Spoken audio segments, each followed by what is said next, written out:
नमस्कार विद्यार्थियों, आज हम निर्वाचन आयोग के बारे में अध्ययन करेंगे।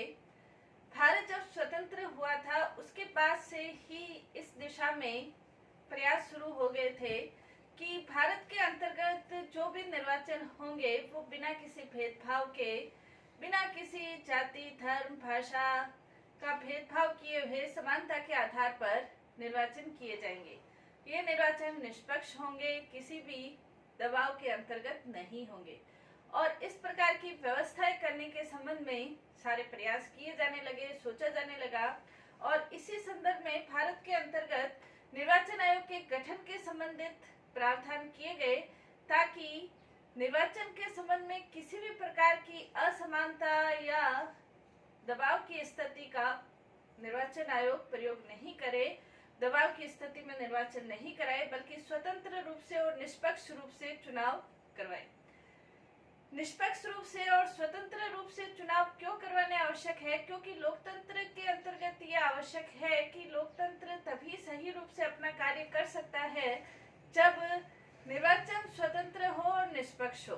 जैसे संविधान निर्मात्री सभा के एक सदस्य थे डॉक्टर पंडित हृदयनाथ कुंजरू, उन्होंने ये कहा था कि अगर निर्वाचन तंत्र दोषपूर्ण या निष्पक्ष नहीं है या गैर ईमानदार लोगों के द्वारा संचालित होता है तो लोकतंत्र अपने उद्भव काल में ही डगमगा जाएगा। तो लोकतंत्र को सही रूप से संचालित करने के लिए या लोकतंत्र को सही रूप से आगे बढ़ने के लिए आवश्यक है कि निर्वाचन सही हो, निष्पक्ष हो, स्वतंत्र हो। भारत के अंतर्गत इस प्रकार की व्यवस्था के संदर्भ में कोशिश की गई और निर्वाचन आयोग के संबंध में संविधान में ही व्यवस्था कर दी गई। जैसे संविधान के भाग 15 के अंतर्गत स्पष्ट रूप से ये उल्लेख किया गया, अनुच्छेद 324 से 329 तक संविधान के अंतर्गत व्यवस्था की गई, यानी कि निर्वाचन आयोग को एक संवैधानिक निकाय बना दिया गया, जहां हम देखते हैं कि दूसरे देशों के अंतर्गत निर्वाचन की व्यवस्था को व्यवस्थापिका या कार्यपालिका के ऊपर छोड़ दिया जाता है, लेकिन भारत के अंतर्गत ये व्यवस्था की गई कि निर्वाचन को कार्यपालिका या व्यवस्थापिका की इच्छा के ऊपर नहीं छोड़कर बल्कि संवैधानिक निकाय बनाया जाए और संवैधानिक निकाय बनाने के लिए ही संविधान में ये व्यवस्था की गई। संविधान के अनुच्छेद 324 से लेकर 329 तक ये व्यवस्था की गई। संविधान के अंतर्गत क्योंकि भारत का जो लोकतंत्र है या भारत की जो जनसंख्या है, जब भारत स्वतंत्र हुआ था उस समय भारत में करीब 17 करोड़ के करीब मतदाता थे।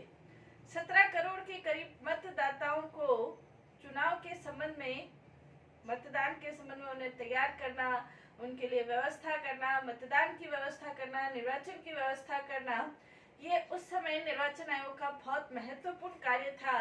लेकिन जो पहले हमारे निर्वाचन आयुक्त थे सुकुमार सेन, उन्होंने इस व्यवस्था को बखूबी निभाया और आज जितने चुनाव संपन्न होने के बाद भी निर्वाचन आयोग बखूबी अपना कार्य सफलतापूर्वक संपन्न कर रहा है।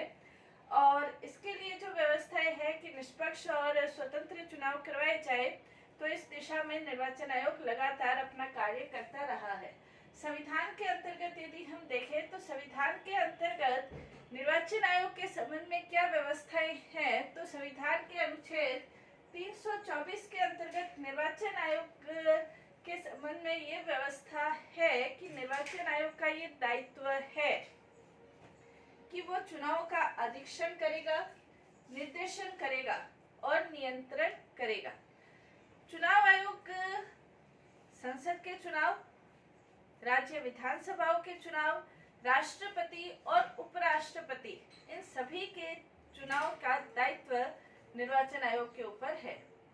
राज्यों के अंतर्गत जो नगर पालिका, नगर परिषद, इनके जो चुनाव होते हैं वो राज्यों के निर्वाचन आयुक्त के अंतर्गत या निर्देशन में होते हैं। बाकी जो निर्वाचन आयोग है उसका कार्य राष्ट्रपति, उपराष्ट्रपति, संसद और विधानसभाओं के निर्वाचन से संबंधित कार्य करना होता है, उसका अधीक्षण करना, उसका निर्देशन करना और नियंत्रण से संबंधित कार्य। इसी प्रकार अनुच्छेद 325 ये व्यवस्था करता है कि मतदाता सूची का जो प्रकाशन किया जाएगा, मतदाता सूची के प्रकाशन के अंतर्गत किसी भी प्रकार की जाति, वंश, धर्म, भाषा के आधार पर कोई भेदभाव नहीं किया जाएगा। जैसे भारत के अंतर्गत सांप्रदायिक निर्वाचन प्रणाली की व्यवस्थाएं थी स्वतंत्रता से पहले, लेकिन स्वतंत्रता के बाद निर्वाचन आयोग को यह अधिकार दे दिया गया कि बिना किसी भेदभाव के मतदाता सूचियों का प्रकाशन किया जाएगा। 326 चुनाव वयस्क मताधिकार के आधार पर होगा, इस संबंध में व्यवस्था की गई है। भारत के अंतर्गत 18 वर्ष की आयु प्राप्त प्रत्येक व्यक्ति को वयस्क माना जाता है और उसके आधार पर वो मतदाता सूची में अपना नाम शामिल करवा सकता है।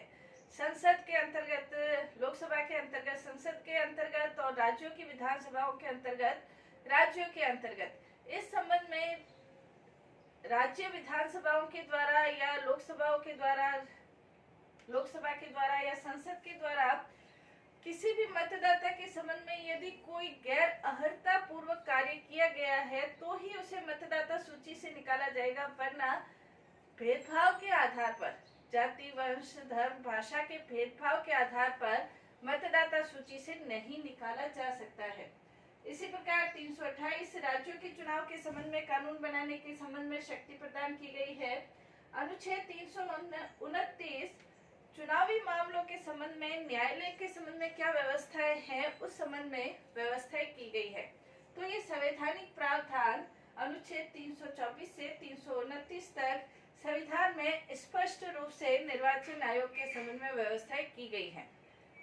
जब भारत के अंतर्गत प्रथम चुनाव के संबंध में व्यवस्थाएं की गई थी तो 1951 के अंतर्गत जब प्रथम चुनाव हुआ था तो उसके अंतर्गत 51-52 के अंतर्गत हुए थे, उसके अंतर्गत ये व्यवस्थाएं थी कि एक मुख्य निर्वाचन आयुक्त होता था और अन्य प्रादेशिक आयुक्त होते थे।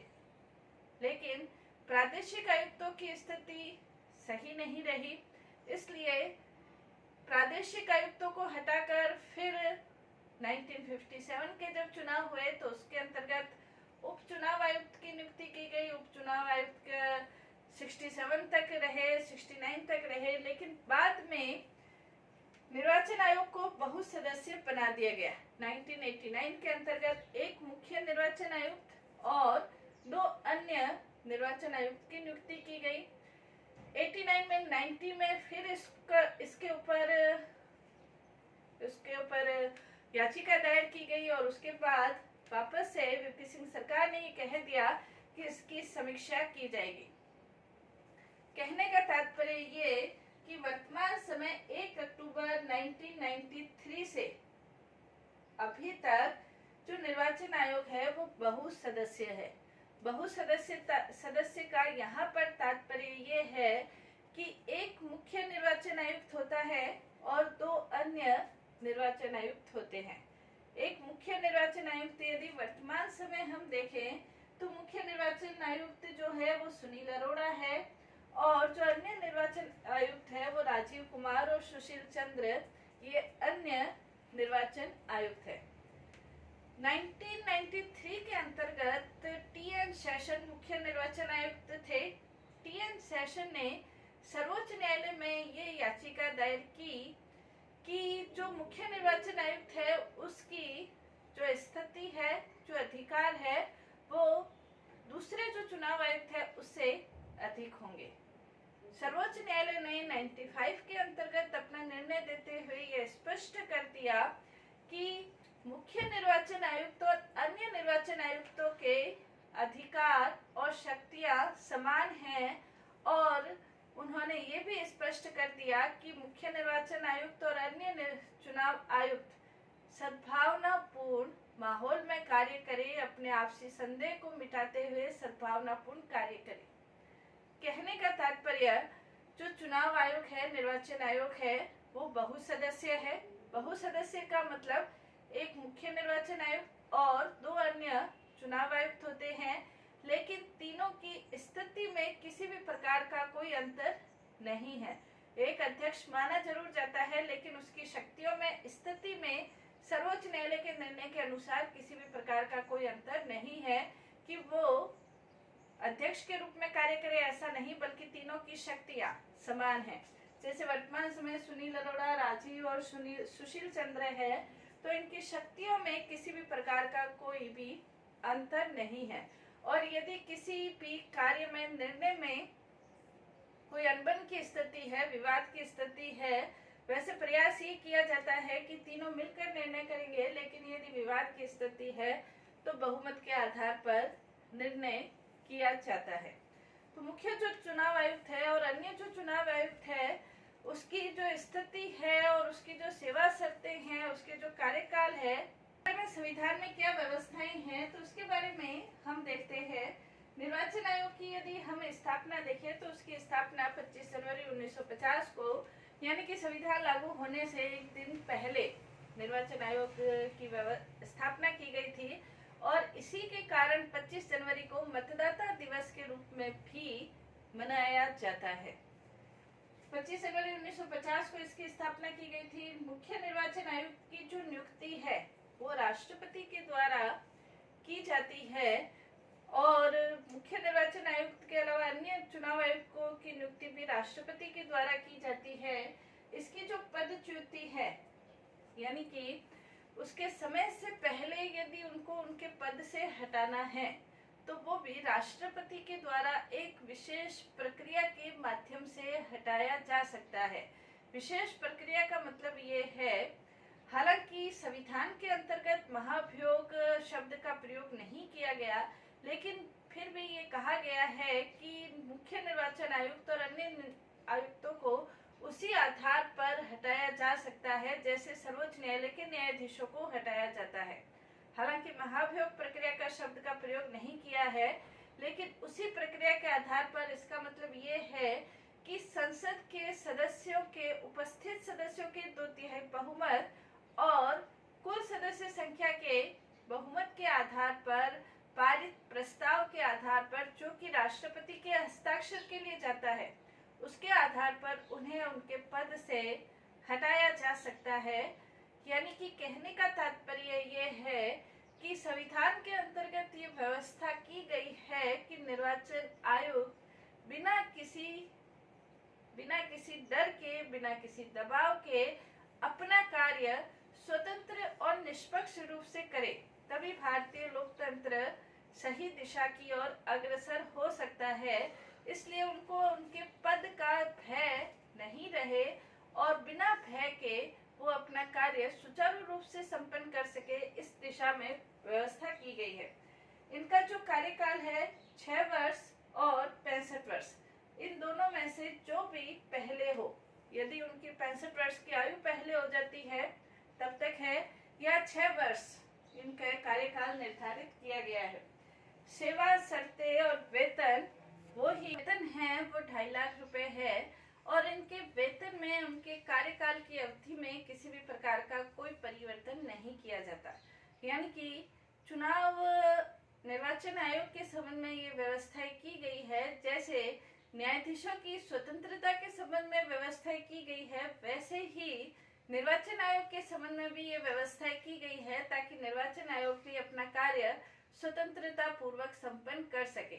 भारत के अंतर्गत समय समय पर विधानसभाओं के चुनाव, समय समय पर विधान परिषद, जिन राज्यों में विधान परिषद है वहाँ के भी चुनाव, संसद के चुनाव, लोकसभा, राज्यसभा, राष्ट्रपति के चुनाव, उपराष्ट्रपति के चुनाव, इन सब की व्यवस्थाओं के लिए निर्वाचन आयोग का दायित्व है कि ये सभी चुनाव निष्पक्षता पूर्वक और स्वतंत्रता पूर्वक संपन्न हो सके, क्योंकि लोकतंत्र का वास्तविक रूप से अर्थ तभी है जब जो जनता है वो अपने निर्वाचित प्रतिनिधियों के माध्यम से शासन कार्य करती है, और जनता जो अपने निर्वाचित प्रतिनिधियों को चुनती है, उस चुनने में उसे किसी भी प्रकार की कठिनाई महसूस नहीं हो।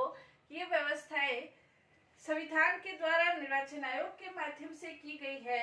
यदि इसका सचिवालय देखा जाए तो सचिवालय नई दिल्ली में निर्वाचन आयोग का सचिवालय गठित है, और ये भी व्यवस्था की गई है कि निर्वाचन आयोग के साथ अन्य निर्वाचन आयुक्त तो होते ही हैं, लेकिन अन्य निर्वाचन आयोग के साथ ही साथ उनको ये भी अधिकार दिया गया है कि वो अपने कार्यों को सफलतापूर्वक संपन्न करने के लिए यदि उन्हें अन्य कर्मचारी जैसे सचिव है, प्रादेशिक आयुक्त है, क्षेत्रीय आयुक्त है, यदि उनके भी इन कर्मचारियों की नियुक्ति की भी यदि आवश्यकता है तो निर्वाचन आयोग के द्वारा इन अन्य अधिकारियों की नियुक्ति भी की जा सकती है ताकि चुनाव जो कार्य है वो संपन्न हो सके।